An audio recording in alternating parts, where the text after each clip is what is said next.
Hello friends, welcome back to our Vedic YouTube channel Vedic classes. Okay, इसके पहले के अपने टॉपिक में देखा काफी गैप पड़ गया था, बराबर। लेकिन अब से कंटिन्यू अपने रखेंगे और डेली एक एक वीडियो आएगा थ्रू आउट स्टैटिस्टिक्स डे 13 के 13 पेपर्स के सेक्शन सी, डी और ई एफ के बेस के ऊपर। डन। खास अपना फोकस रहेगा यहाँ पे सी और डी पे। डन। अब अपने स्टार्ट करते हैं पेपर 3 का मार्वल के पेपर 3 का सेक्शन सी का सॉल्यूशन है, बराबर।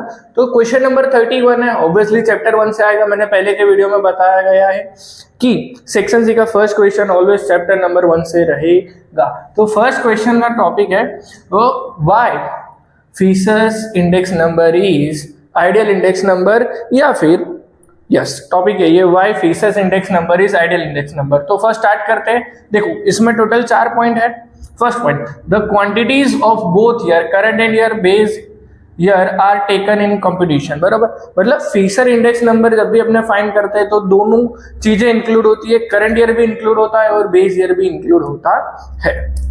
Second, time reversal and factor reversal test of index number. Okay, ये एक ऐसा इंडेक्स नंबर है जिसमें टाइम रिवर्सल और फैक्टर रिवर्सल से रिलेटेड जो भी टेस्ट होता है वो भी इंक्लूड होता है। थर्ड नंबर का पॉइंट है द जियोमेट्रिक मीन। इसमें जो फॉर्मूला आपने देखा होगा आई एफ का, I L into I P होता है, बराबर। ये जो मेथड होती है वो जियोमेट्रिक मीन में यूज होती है और जियोमेट्रिक मीन को बेस्ट एवरेज मेथड बोला जाता है।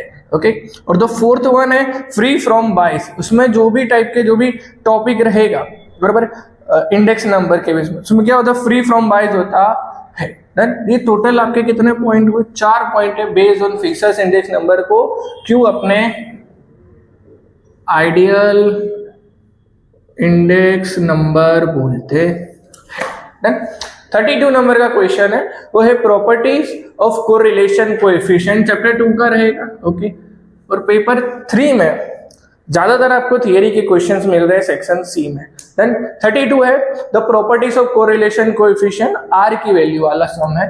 देन तो 4 प्रॉपर्टीज हैं फर्स्ट वाली, वैसे तो टोटल 5 होती है लेकिन यहां पर मैंने सिर्फ और सिर्फ आपको 4 बताई है 2 मार्कर के क्वेश्चन में। First, the value of correlation coefficient मतलब आर। तो जो आर की वैल्यू है, बराबर, वो -1 और 1 के बीच में रहती है, ना तो -1 से और 1 से ज्यादा कम हो सकती नहीं है।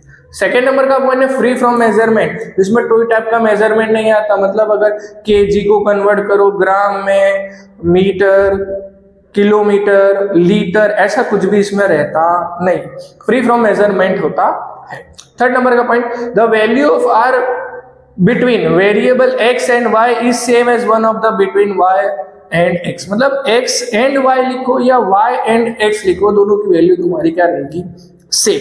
Number 4, does not change of origin in scale. इसमें कोई भी टाइप का ओरिजिन और स्केल के बेस पर चेंजेस होता नहीं। टोटल 5 पॉइंट है लेकिन यहाँ पर सिर्फ और सिर्फ 4 लिखे गए क्योंकि 2 मार्कर के लिए क्वेश्चन है। डन।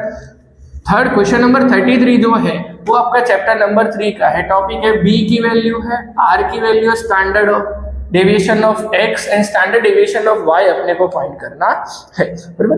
देन तो इसमें सबसे पहले फॉर्मूला लगाएंगे b का, r into sy upon sx। क्या रहेगा बेटा? sy upon sx। Text book है आपके पास तो उसमें फॉर्मूले सब लिखे हुए ही है। यहाँ पे b की वैल्यू मेरे पास क्या है? बोले 1.5, r की वैल्यू 0.8, sy अपने पास है नहीं, और ये कितना हो जाएगा भाई? Sx तुम्हारा 1.6। डन। नेक्स्ट स्टेप क्या करेंगे?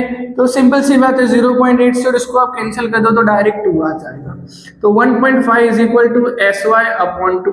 तो इनडायरेक्टली सीधा sy is equal to 1.5 multiply 2, मतलब आंसर आएगा आपका sy का।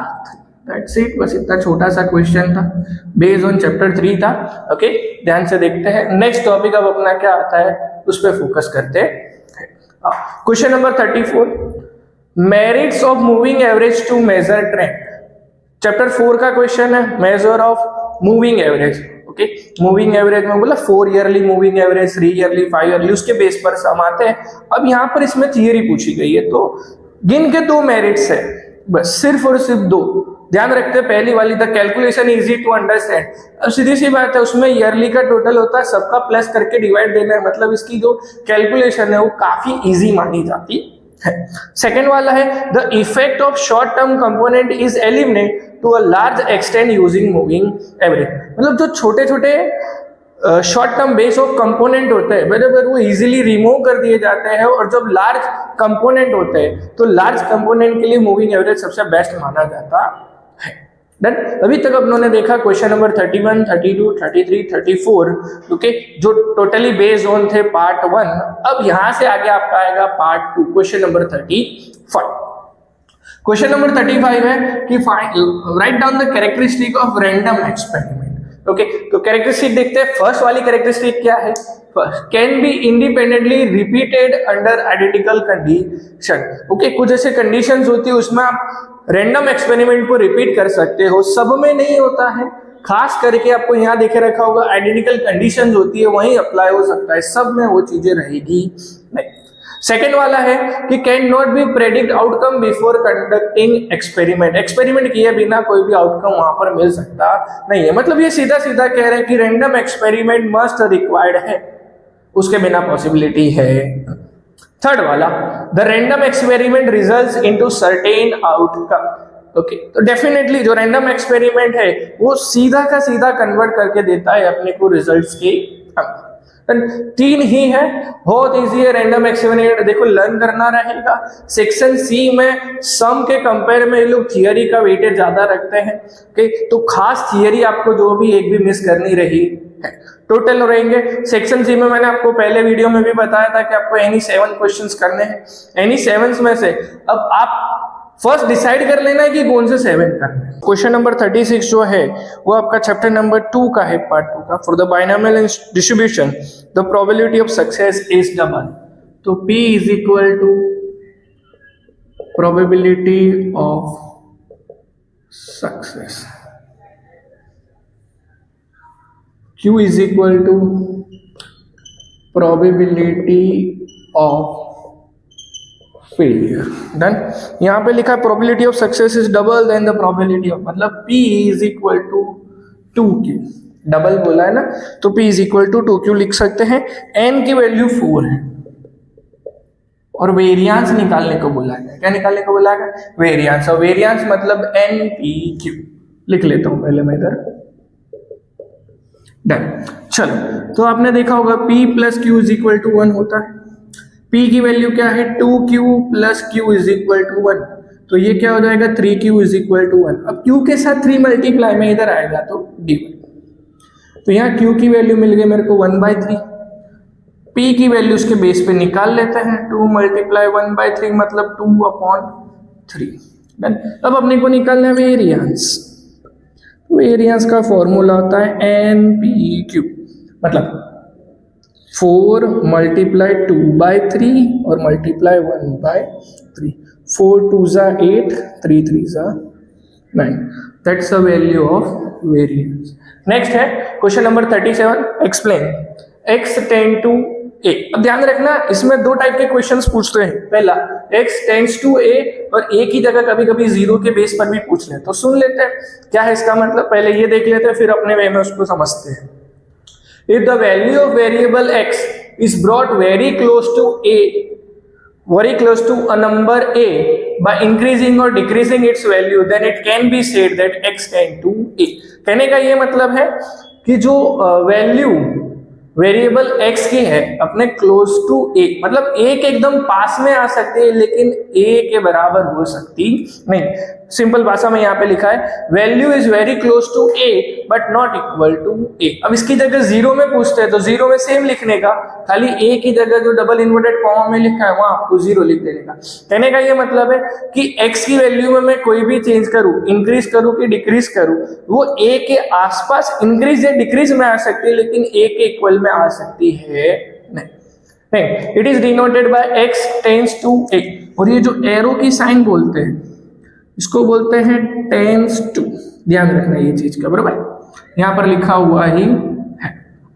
डन। आपको यहाँ सिर्फ लिखा है डिफाइन लिखा है, इसके लिए इतना ही आपको एक्सप्लेन करना है, ज्यादा नहीं करना है। नेक्स्ट, अब ओपन इंटरवल, तो ये भी चैप्टर नंबर 4 का ही है। यहाँ पे if A set R B set R, मतलब in short okay, and A is less than B then the set of all real number. देखो अब ये जो ऊपर की दो लाइन है वो open interval close open close close open सब में सेम ही रहेगा, बस खाली इधर से ध्यान देना है कि all real numbers lie between A and B but not including, मतलब ए और बी के बीच में जो जो आ रहे सब ले लेना है, ए बी को लेना नहीं है, उसे बोलते हैं ओपन इंटरवल, बराबर। नेक्स्ट, इसको डिनोट करते हैं अपने ए कॉमा बी, स्मॉल ब्रैकेट में रहेगा। इसमें ब्रैकेट का ध्यान रखना, करली ब्रैकेट भी आता है, स्मॉल भी आता है, एक साइड करली और एक बार स्मॉल, उसका ध्यान रखें, राइट।